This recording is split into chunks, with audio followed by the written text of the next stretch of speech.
Namaskar. Welcome to this ETCFO Digital Boardroom session on biting the disruption bullet, building business resilience to spur growth. It just takes me to gloss over a couple of things that have happened over the last few years.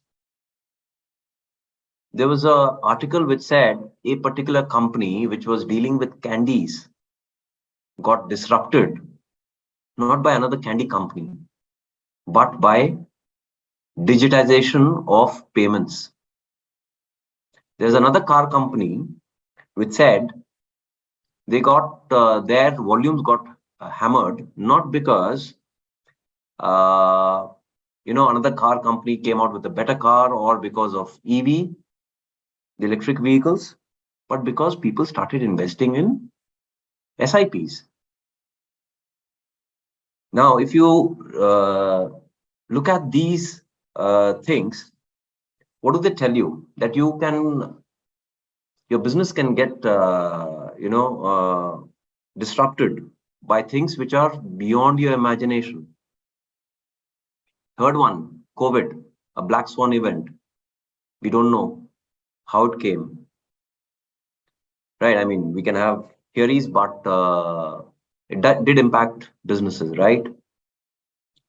Now, the question is, if these are the kind of things that are happening in the world across, how do we go ahead and build a business which is resilient? Now, mind you, there are two words here: build business which are resilient, and the other word that we are talking of is growth.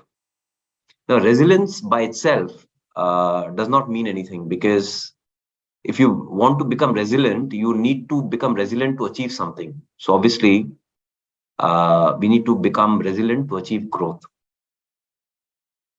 So we have with us 4 stalwarts in this country today. Supriya Sharma, who's the head of finance for Boston Scientific. Karun Gupta, who's head finance for Salesforce in India. Ashish Maheshwari, who's CFO for Apollo Health and Lifestyle, and Kanwar Singh, who's VP Finance for Oracle. They will help us to understand how we can build businesses which are resilient and yet grow the business. So if I could just request each one of you all to give a quick introduction about yourself, it'll be really, really helpful. May I request Karun to go first? Yes, thank you, Hemant. Good afternoon, everyone, and it's a pleasure to be here. My name is Karun Gupta, and I lead finance at Salesforce India.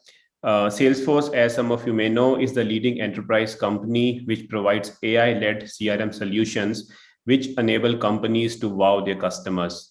Prior to Salesforce, I have held multiple finance roles across organizations like Infosys, Bharti Airtel, and Microsoft. It's great to be here, and I'm really looking forward to the conversation ahead. Thank you. Thank you, Karunji. May I request Ashish Maheshwari ji to... Thank you, Hemant. Good afternoon, everyone. It's a pleasure to be here to meet all of you virtually and share our thoughts. I'm Ashish Maheshwari, CFO of Apollo Health and Lifestyle. Apollo is, as everyone would already know, is the healthcare leader in the country. Been in Hyderabad currently and in Apollo since last almost 1.5 years. Prior to that, I was working with Aetna, which is an American multinational. And prior to that, I was with ABB, Asia Brown Boveri, which is a Swiss multinational. I have almost like 2 decades of experience. By qualification, I am a chartered accountant, company secretary, cost and works accountant, and I also done my MBA. And I worked almost 10 years outside India and 10 years in India. That has been my stint. Look forward to the engaging session and sharing our thoughts. Thank you, Ashish ji. Supriya ji, please. Hi, I'm Supriya Sharma. I'm head of finance for Boston Scientific. As you would all know, Boston Scientific is a medical devices company. Our motto is advancing science for life. And I've been with Boston Scientific for over 6 years now. Prior to that, we've been in different industries, be it telecom, retail. Really happy to be over here today and talk about this interesting topic, I think, which is much relevant in the current scenario. So looking forward to the discussion, learning from my co-panelist and from the audience. Thank you. Thank you, Supraji. Kanwarji? Thank you, Hemant. Thank you, my co-panelists. So I'm Kanwar. I'm the VP of Finance for Oracle in India. Oracle, as you know, is a multi-product, multi-services company in the technology domain. I've worked with other corporations before this stint, which is Microsoft, Motorola, and Ericsson in the reverse order. I have about 3 decades of experience in multiple roles across these brands. I'm looking forward to this very relevant session in today's environment. Back to you, Hemant. Thank you. Thank you, Kanwarji. So may I start? As I said, resilience helps. We are making companies resilient to spur growth, right? Otherwise, there's no point in making a company resilient. But what does the word resilient mean? So, Karunji, can you help us to understand what does it take to make a business resilient? No, absolutely, Hemant, and super relevant topic, as Kamal said. I think business resiliency, as per me, is the speed with which organizations adapt and respond to the changing scenarios and changing external factors. Of course, a lot of things undergoes behind making a business resilient, but I think the top of the funnel, of course, is to have adaptive and visionary leadership in the business. And then over the period, you need to build those capabilities which will help you make your business that much more resilient and, of course, continue to spur growth in today's scenario. So that's how I would look forward to the whole concept of business resiliency and would love to go deeper in the session later. Thank you, Karunji. Ashishji? Well, resilience, according to me, is as Karun already stated, we have already given a broad context and contours to the topic. But probably to add further to it is that how you anticipate well in advance compared to others. If you're well anticipating the entire downturn or any changes in advance, you can adapt well and you can probably respond well.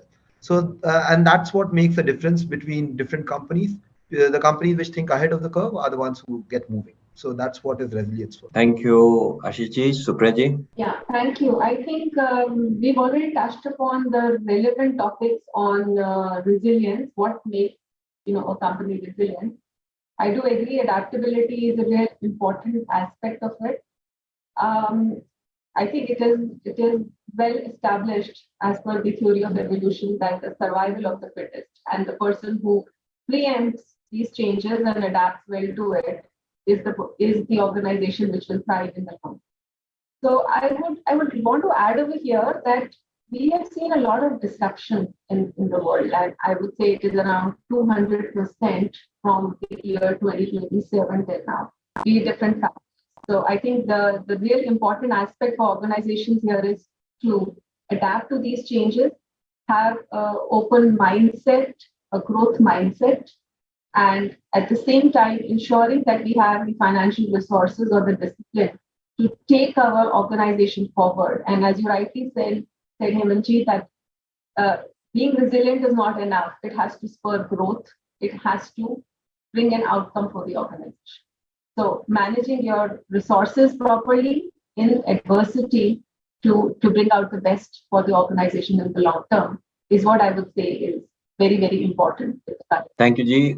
Kanwar? Thank you, Hemant. In my view, there are 2 key ingredients which make an organization resilient, and those 2 would be, technology and people. Technology that is scalable, upgradable, flexible enough to adopt, and is always updated.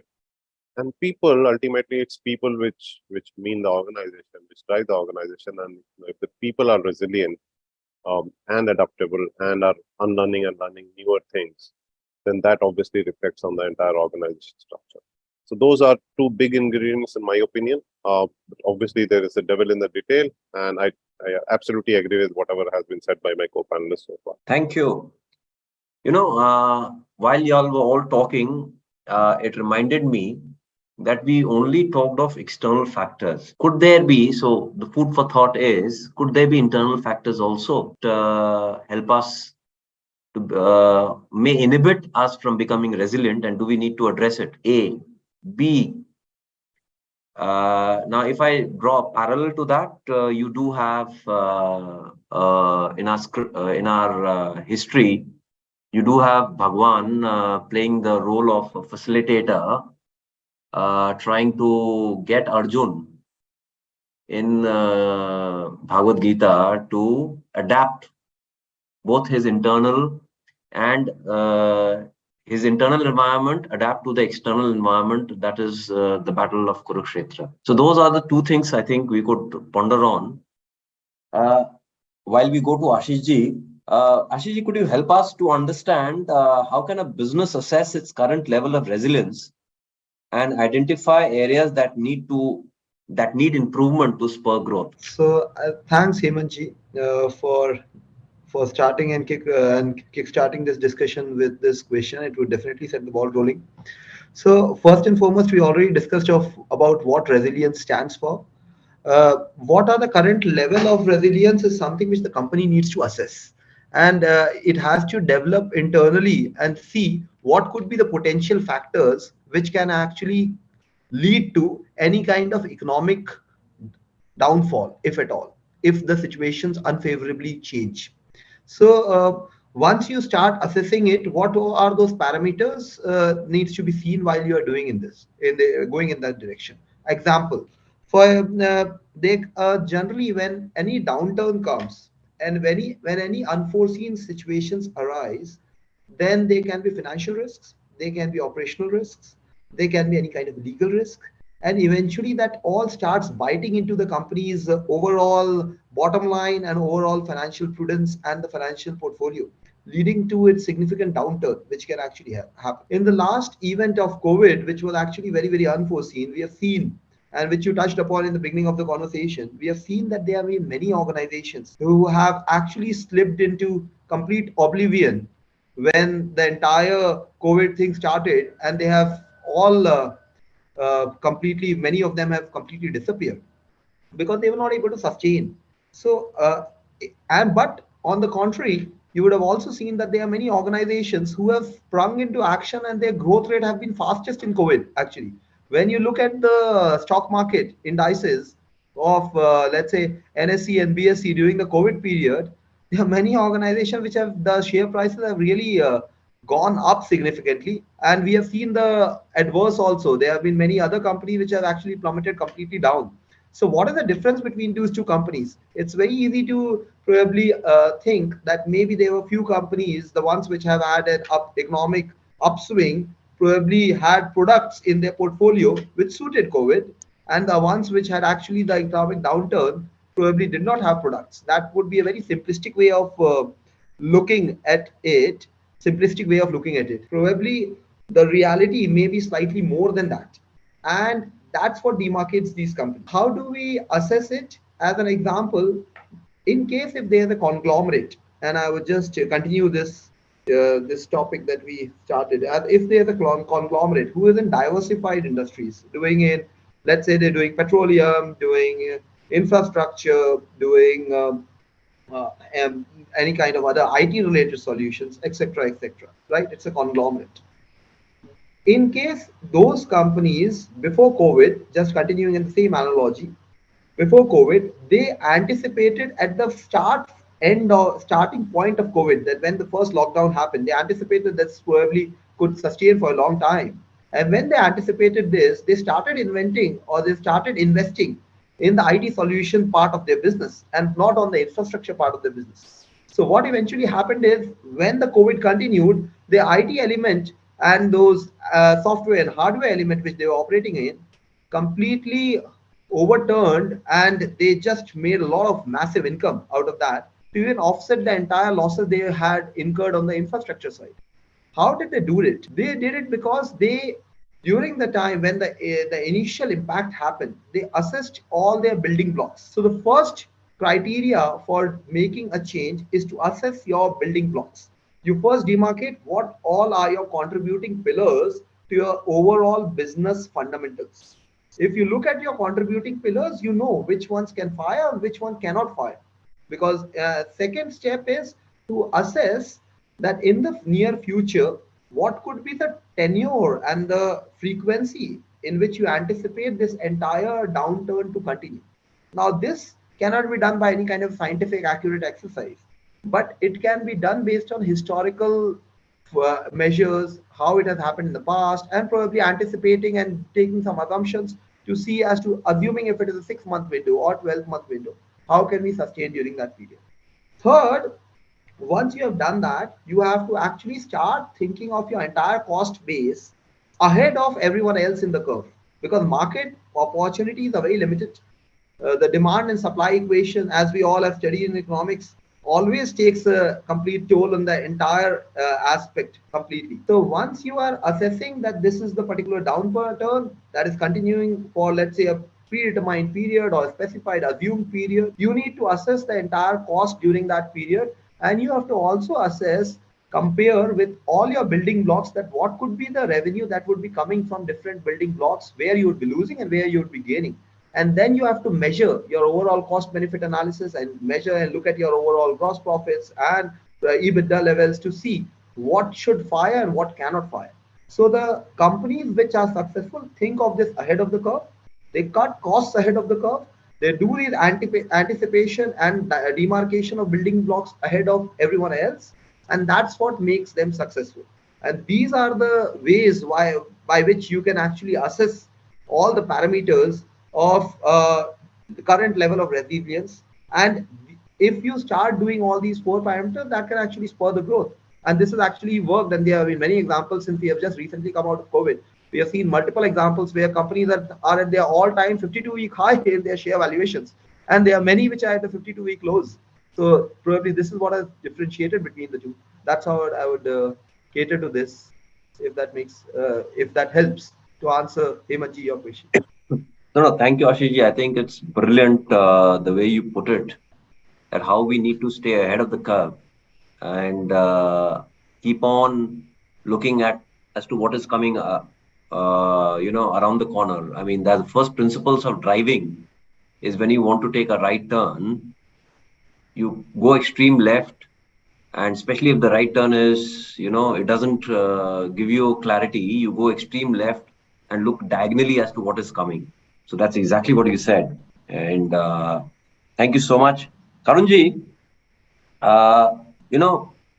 profit, growth, profit, there's always hunger for it. And, it's also something which is short term and something which is long term. So the question is, how does a company maintain a balance between the two? Between profitability in the short term and building long-term resilience? No, thank you, Hemant. And I think this is such an important question and something that really defines the way the leadership in any organization balances between the two. I think this is a very fine, delicate balance between the short-term profitability and how do you create a long-term, sustainable, resilient organization. I think, again, a few factors which I think really helps to create that balance from an organization perspective. One is the clearly defined vision and goals in terms of where do you want your organization to be. Right? Every business is in the operations for some purpose. It is important to clearly lay out the vision and the goals, that where do you want to go as a business. And then all the short-term performances, which are quarterly performances, leads up to that long-term vision that you really want to get in. So once you have defined your vision a little bit more clearly, you have defined a solid financial plan, which basically guides as more of a framework in terms of where do you want to go. And then if your short-term performances fall within that trajectory, and you believe that it is adding value in that direction, I think that's a good step and a good indicator that as an organization, you are trying to create that balance between short-term and long-term as you go forward. Now, within that, a very important subset of maintaining that balance is how do you prioritize your resources? So resources today, as we all know, are quite limited. I think the strength and the differentiating factor in the organizations is how do they prioritize those resources within their organization. So if you need to create a long-term resilient organization, you may want to carve out some investments in the areas of innovation, in the areas of technology, in the areas of talent development. I think some of these points Kamar alluded earlier. So if you are able to prioritize your resources in a way that balances between driving short-term performance and long-term sustainability, I think that is the key. And that is where a big role is, that how do you continue to prioritize your resources? Now, if you need to prioritize your resources, you need to be very, very disciplined in the way you run your operations today. So you need to find that element of operational efficiencies in your organizations. Maybe you need to look at the areas where you could have vendor consolidations, or the areas that you could automate, or look at if there is any duplication or additional layers in the organizations that you really want to correct. So you really need to drive a discipline and a rigor around the operational effectiveness. What it does is it really gives you back some money. It really gives you back some dollars, which you can then invest in your long-term initiatives as you go forward. So driving that operationally effective and efficient ecosystem really helps you free up those resources with which you can actually continue to focus on your creating a long-term value and making those long-term investments. The last point that I do want to call out, which organization needs to be very, very close to, is that they need to be very aligned with their broader stakeholders, right? And there are a lot of external stakeholders which I really want to focus on. So you have your set of investors, financiers, bankers, customers, partners, society, and a lot of other stakeholders. So the communication channel within and with these stakeholders has to be quite transparent. You really need to understand and listen to all of your stakeholders in this journey, and you really need to stay close in terms of what do they need and how can we address their concerns. So if you're able to stay aligned to your stakeholders, you will be able to strike that balance between the short-term performance and how do you create the long-term value. So net Hemant, I think this is a very delicate question that really needs strategic mindset in terms of how do you balance between short term and long term. But I think this is super important that you continue to stay focused on creating that long term value for your organization while staying focused on the short term but more consistent performances. And I do want to end by saying that the CFO is one critical role in an organization because they have access to 360 degrees resources in the organization, which can really help bring that balance between short term and long term, right? Some of your business leaders may not have that visibility in terms of how much investment you could make today versus tomorrow. Where do you need to prioritize your resources? How do you manage and stay close to the stakeholders? So I believe some of these things that I spoke about, I think CFOs are in a good position where they could assume leadership and they could really help organizations strike that balance and help create long-term value. So this is what I believe are the few things that an organization could do to help them strike that balance. Thank you so much, Karunji.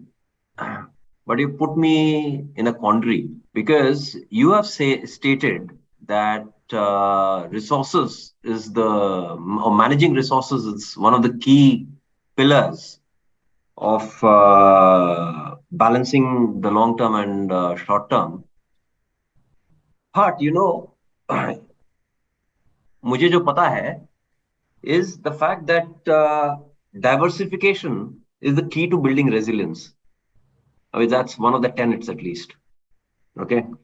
Now, if that be the case, how do you, I mean, you're talking of diversification and then managing resources. So I'm like, it's like pulling me 180 degrees apart. So I can't do it. I give up. So hence, I have to go back to Ashiji and ask him, how can he help me to not get spread 180 degrees that way? So please, Ashiji, help us to understand what strategies can a business implement to diversify its revenue streams and thereby reduce dependence on a single source of income. So thanks, Hemantji.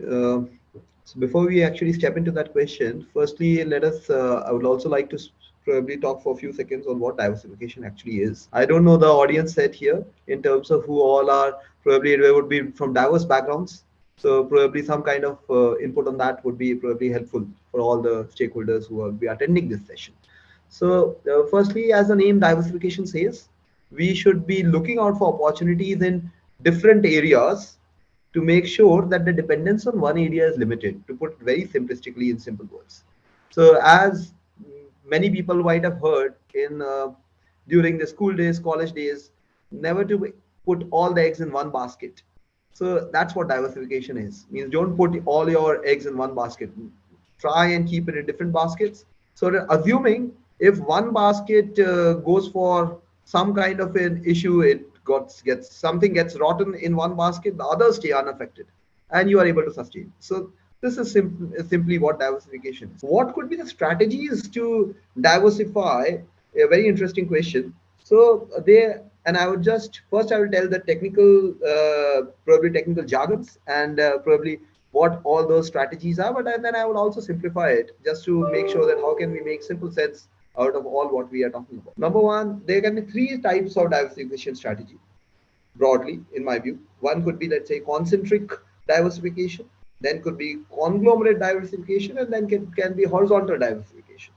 So what are these three diversification strategies? Concentric diversification, as the name says, and to put it in simple words, uh, assuming if there is an existing product line and the company seeks to make and create new products that have already technological marketing synergies with the existing lines, that is concentric diversification. So assuming you have a running set of business, you have a running set of product cohort.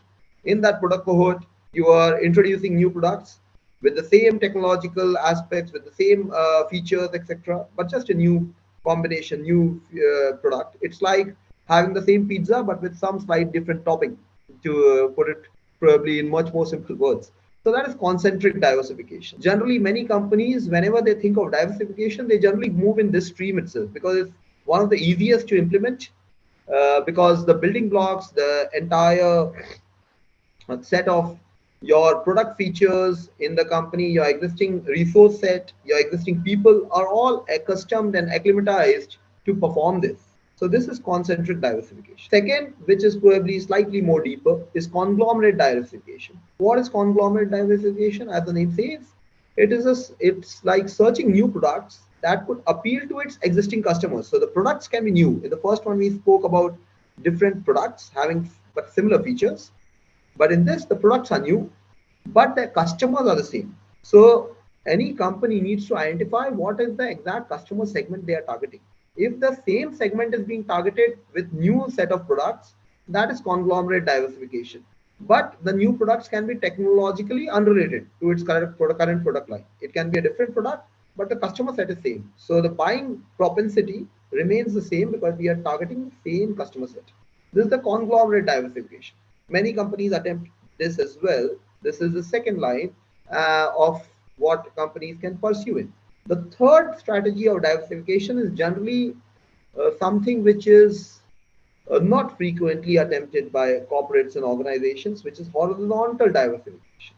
What do you mean by horizontal diversification? It is when a company tries to enter into new product line itself. That is, they say that, okay, the current set of products and the current set of customers have no relationship with what they are about to start. As an example, just for the benefit of all the audience who would be attending this session, in the recent past, we have seen few healthcare companies. They are purely in healthcare, but now they are moving into reality space. Now that is completely different, but they are entering into it, and there are other examples also. So it's a completely new line whatsoever, new set of business. So these are the diversification strategies, broadly, to answer your particular question. How does it help? Just last minute on that particular end as well before I conclude it. How does it help? What the end objective for attempting any diversification by any organization is to ensure that, assuming if something does not work, then something else will. Point number one. Point number two, if everything will work, then amongst everything, there will be something which will work more compared to others that will probably work less in order to probably increase their profitability. At the end of the day, all the companies generally have a quench and hunger for increasing their profits as much as possible.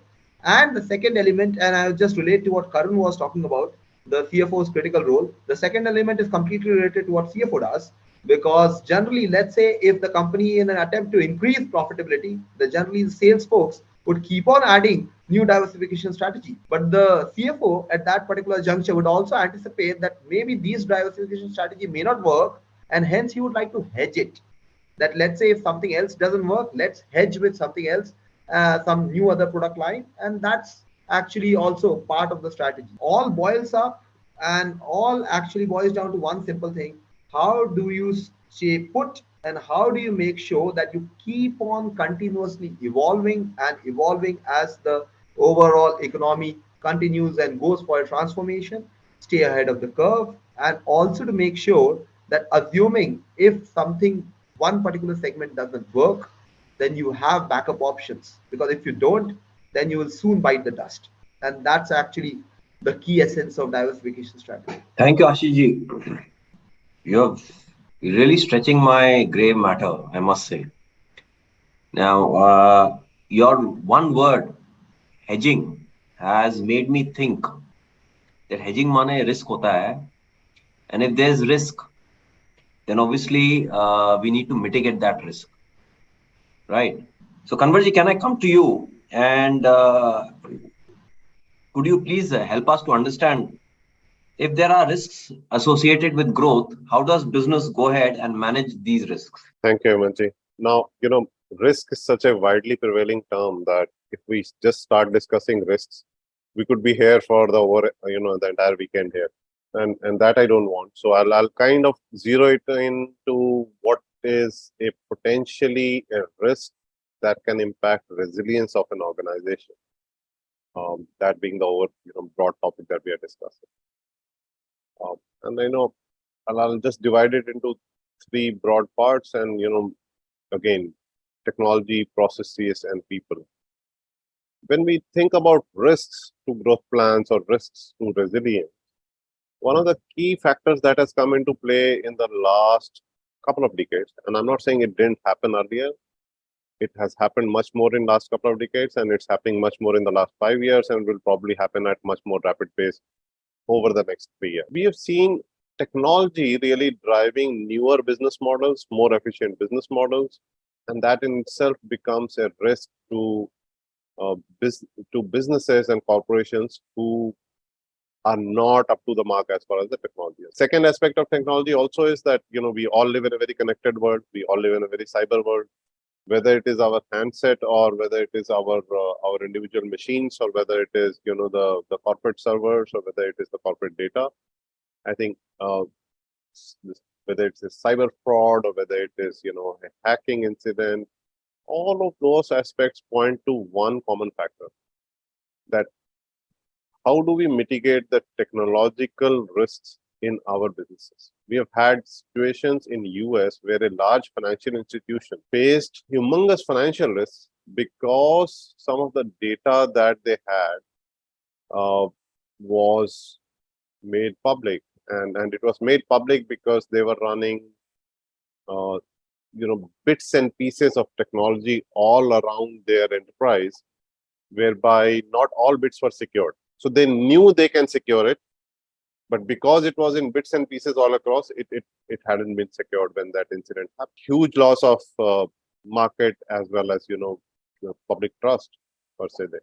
So one of the key strategies which most organizations are now adopting is to leverage technology partners and leverage technology which is always updated. So technology which is always updated is like our most commonly used phenomena that we see is our handsets. And you keep getting those technology updates at the background. Most of us don't even realize there has been an update. One particular OS does prompt you to tell it. The other is another OS which doesn't even prompt you that there is an update coming in. Similarly, for our enterprise technology as well, we have services available which just get updated. You don't have to bother about updating it. And second is, whom are you partnering with from a technology risk perspective? Is your partner someone who's resilient in itself, or is your partner someone where the partner itself doesn't have the resilience? So that's one thing which to factor. Second, and since we are all finance people, I think it's very important that we kind of measure the risks that are associated with having processes and flows that are not scalable or that are not flexible. So one of the ways to mitigate a risk to growth plans and make our organizations resilient is to have processes that are scalable, have processes that can take on incremental transactions at almost zero cost, have processes that are standardized, automated, and that's something which is a very core factor in today's any corporation, but yeah, more important because finance has to drive that part.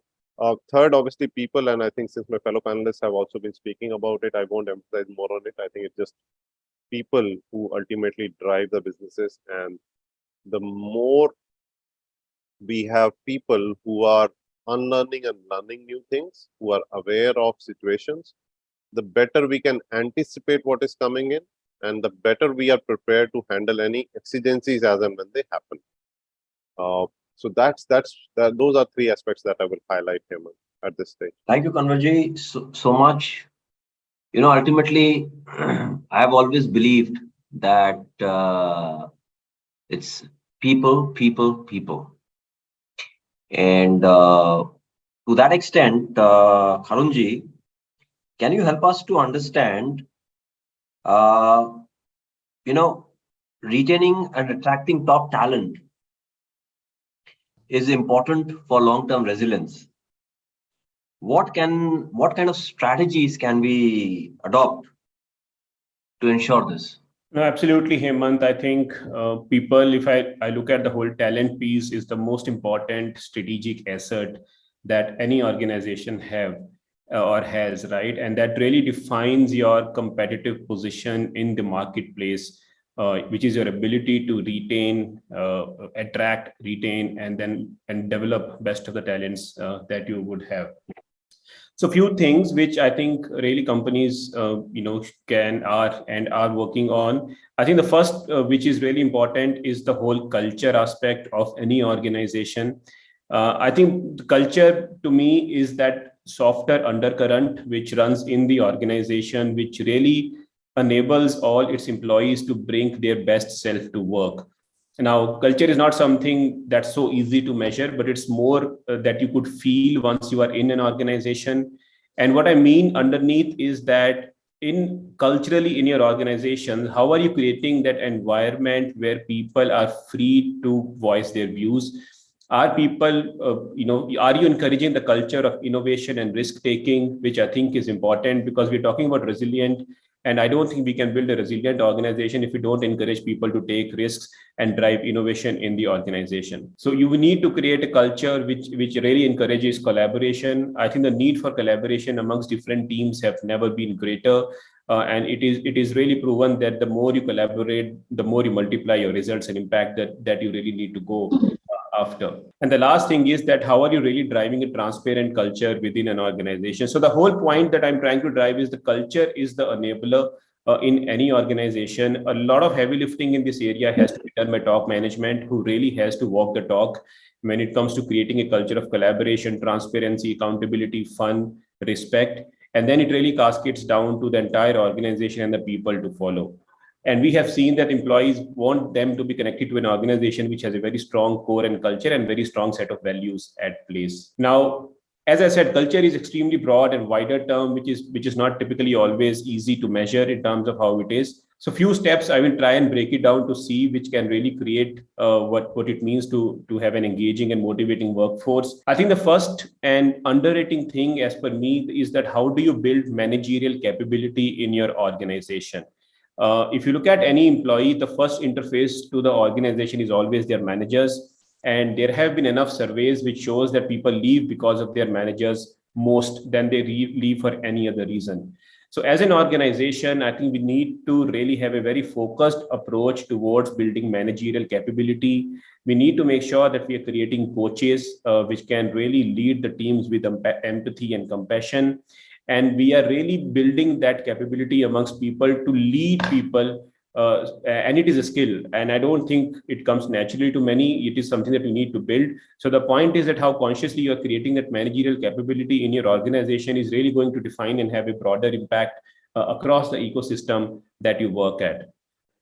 The second point, which is so important in building resiliency, is how diverse and inclusive is your workforce, right? I know a lot of companies are talking a lot. There are some companies which has made more progress than the other, but I think a diverse and inclusive workplace really invites a variety of ideas, really make the workplace a great place to work. And there are enough analysis which has actually proven that a more diverse and inclusive workplace has higher productivity, and hence the performance metrics really go up. So there has to be a very intentional focus on our part from a talent perspective to build a diverse and inclusive workplace. And I think it really all starts from your onboarding. It all starts from your recruitment stage itself, that how do you continue to recruit and look for candidates from diverse backgrounds in terms of gender qualification, in terms of tier 2 cities, in terms of tier 2 colleges, and wherever they want to come from. So it is important that you have a very broad-based funnel from where you could choose the candidates that could come in. And once the candidates or employees have come in, how do you provide them the inclusive workspace where everybody feels included, they have the necessary facilities that they need to have to carry their operations with high productivity, and then how do they share and engage with each other is important. So the whole philosophy here is that how do you create the diverse and inclusive workforce, which I think is super important. The next one I just want to highlight, which I think Kanwar has emphasized enough, is on the whole learning piece, right? Once you have an employee into your organization, we have seen enough disruptions, and Hemant, you spoke about few disruptions which has happened. And even in the workforce, look at how we are moving on to more hybrid workforce. How we are moving on to a constantly changing business models. So the need to learn new things and also parallelly unlearn what you know is pretty important. So how as an organization you create that learning culture, you make it very specific for every employee in terms of the learning journey that they need to undertake. You take a lot of focus in their career development by having individual career development plans, which are just not a document on the paper, but a living document that you continue to work on. Because I truly believe that the career development framework helps you bridge that gap in terms of where you are today and where do you aspire to be in terms of your career aspiration.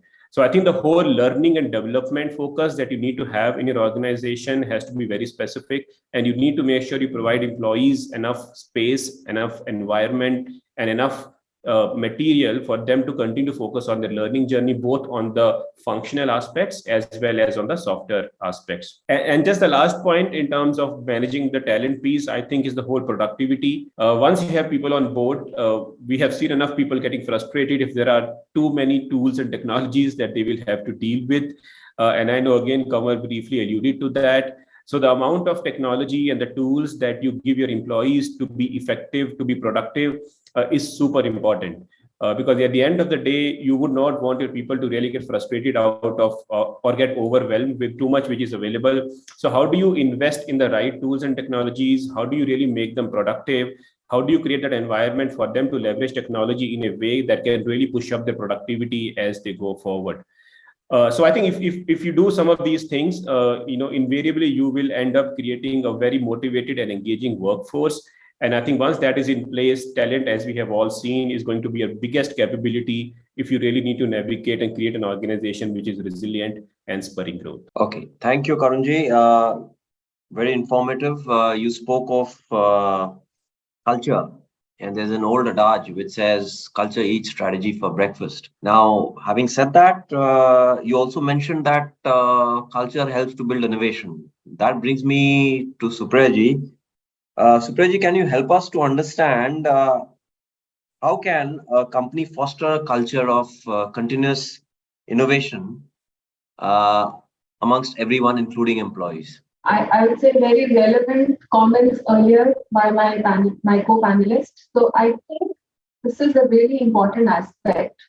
Innovation for any organization, whether it is inward looking or outward looking, is the key for it to become more resilient going forward. So answering your question, Hemantji, earlier, is there something that we can do internally within an organization to make it more resilient and be able to sustain in the long run? I think innovation is the key of it. I think this is just one of the principles of management, that the management is really required to ensure that people get that environment or that culture wherein they can take initiative, come forward and share their ideas, which in turn will definitely lead to a lot of innovation strategies within the organization. So I think that is the first step, enabling our people to take those initiatives, come up with those ideas. Many organizations adopt this culture, which is called the continuous improvement culture. And in Boston Scientific, we very proudly call it funding the journey. So one of my co-panelists earlier talked about managing your costs in such a way so that you can utilize that and invest that back in.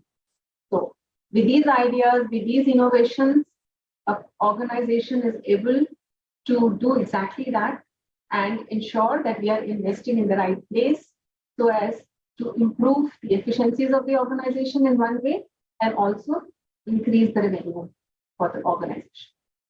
So I would say that would be the first thing. Secondly, a very important point is investing in your people. Talent is, I think, the biggest resource that we have in any organization. But I was just reading through a survey which talks about that the skill sets of people, around 40 to 50% of the skill sets will be changing over the next 5 years. So how is your talent equipped to manage that change? How are you upskilling your talent to make it future ready so that you can have a more resilient organization, an organization which will be spurring growth going forward? So there are certain skills that an organization should always be investing in and giving opportunity to its employees to be able to invest in that. Of course, technology is one of them. But apart from that, I would say technology is something which most of organizations are investing in. But are we investing in creating skills like creative thinking, analytical thinking for our employees? These are things which are going to actually spur the innovation going forward. And are we giving them enough environment and challenges to get them to do that within the organization? So I think that is another important aspect. The third thing which I would definitely want every organization to think about is, does the organization have enough sharing platforms, knowledge sharing platforms, wherein they share successes and failures with their employees and, of course, with their peers as well? So that is one area where organizations are investing heavily and trying to ensure that we learn from our mistakes, because we all know the times are changing. There's a lot that has changed and will change, and how we need to keep up with it is to learn from what we have experienced earlier to make it better. So I think 3 aspects very important: ensuring our employees take that initiative and we encourage them, having that culture of innovation, training, upskilling our employees, and finally giving them that platform wherein they can share that knowledge with us. That I would say would be inward looking. If I talk about outward looking, I would like to say many organizations, and I can name a few like Reliance, Tata, Toyota, they all started small. Their products were probably 1 or 2 products, very primitive products. But with innovation, with the diversification of the portfolio, these organizations have become big organizations and even diversifying into areas beyond their initial plan.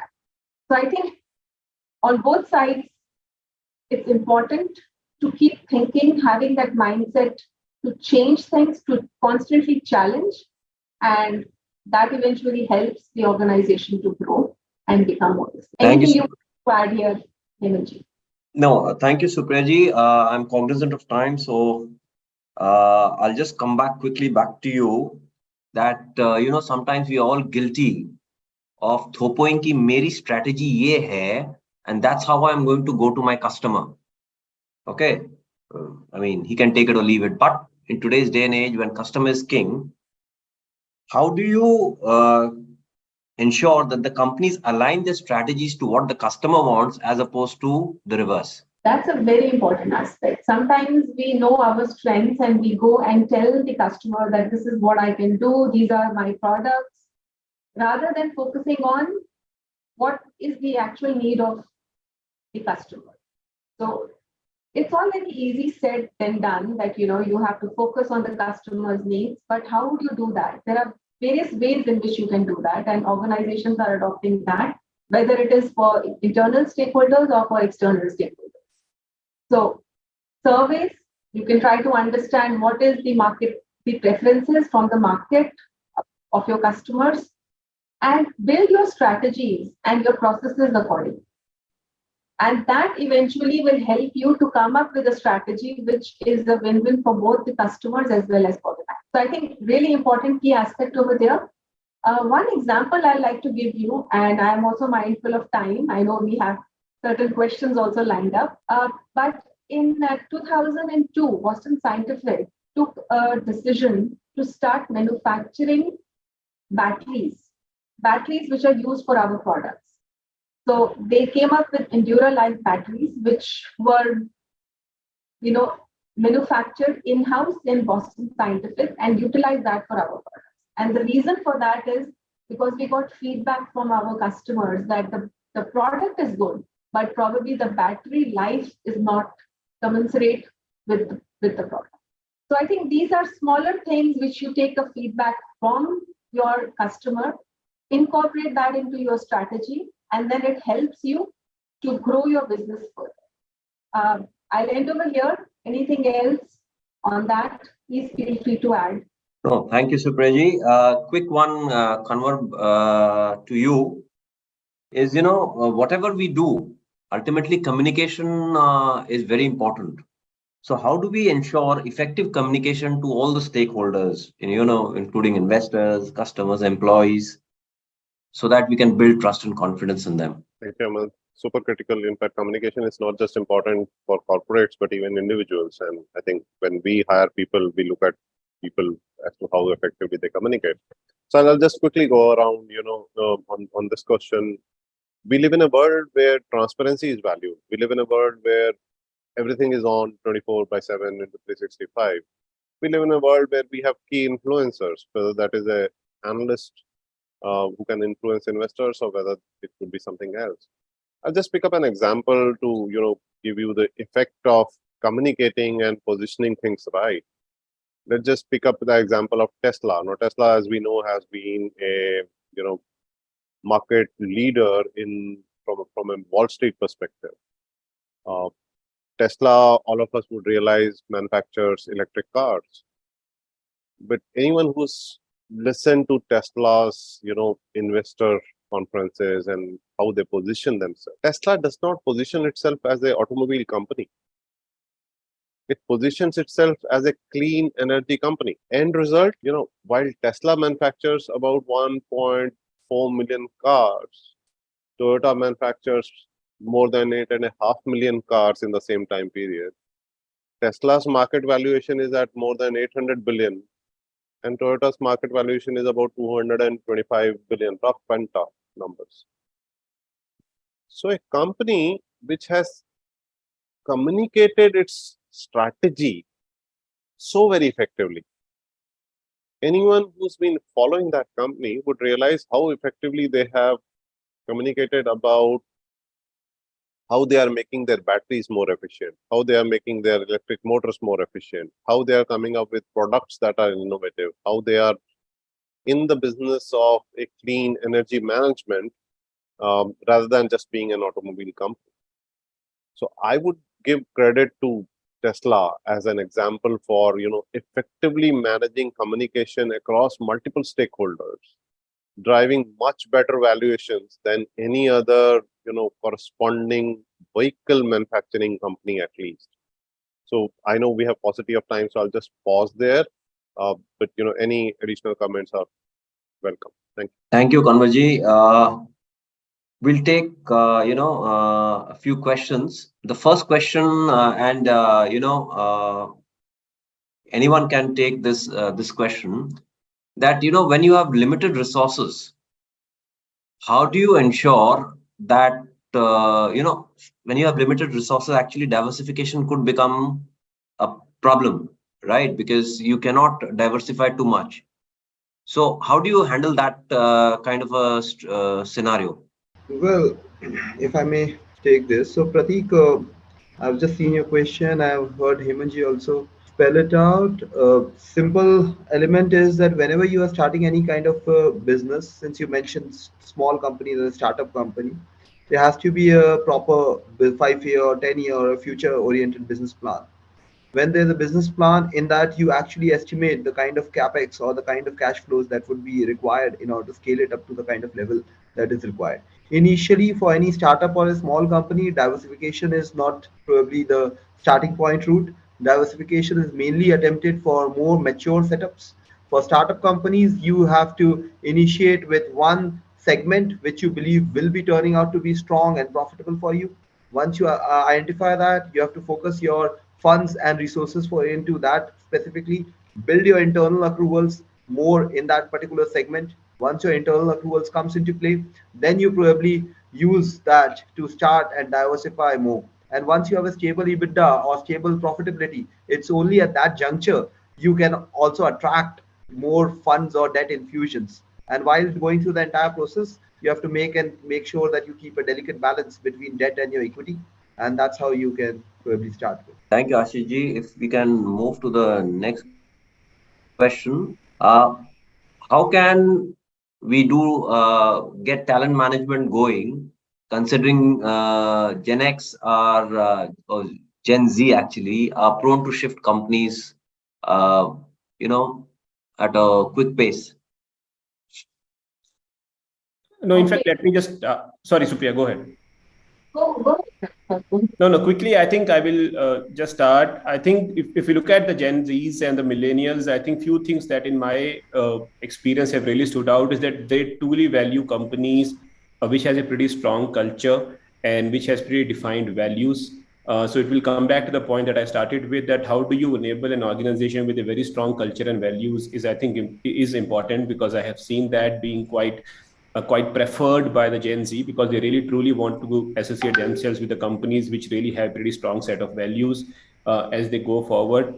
Second, as I said, I think because we are having a new millennials joining the workforce, so we continuously need to build the managerial capability, because the people that we need to manage tomorrow may be different from the people that we have managed in the past. So I think it is a continuous journey of evolution in terms of how do we manage people with different level of aspirations, with different level of qualifications as and when they come into the fold. So I think it is important that we continue to build that capability in the mid level and the management layer, so that they're able to handle that as they go. And I think third, as is that you need to create those opportunities for the people when you hire them in the organization, right? As I said, you need to create a culture of innovation. You need to create a culture of risk taking. What some of these new folks really look at is that they value to be heard. So you need to create a culture where you have your employees being inclusive, put forward their view perspective, and then you jointly take things forward. So if you create the right environment where they believe that they are being heard, their ideas are being put forward, and they are free to put them ahead,